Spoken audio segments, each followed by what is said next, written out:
Vrati mi nadu. Stihove je napisala i govori Slađa Kjurik. Vrati mi nadu, što je jednom ispi, sa usana mojih punih ushićenja. Vrati mi dodir ponovnog rođenja.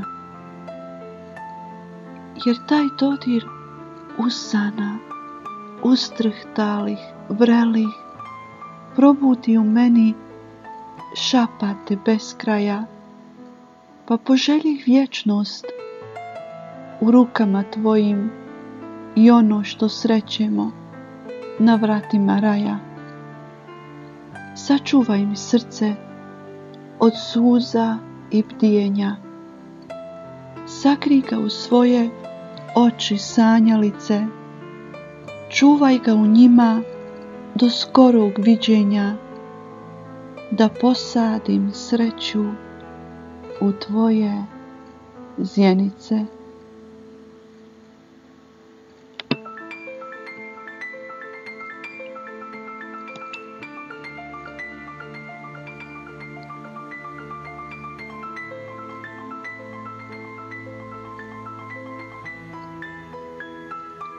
Ljubav je samo san.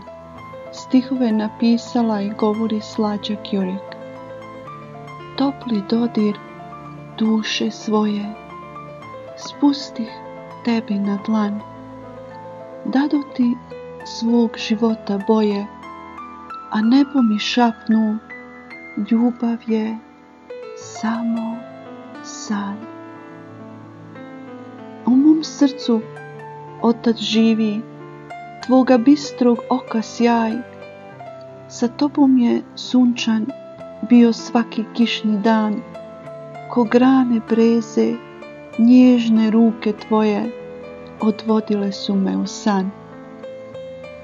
I rosa jutra, i boje noći, i tvoje usne, i moje oči pjevali su svaki dan.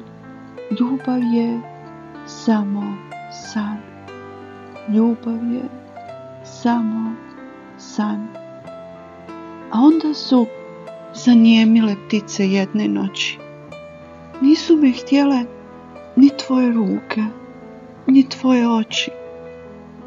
U meni je zaplakao novi dan. Ljubav je neostvaren san.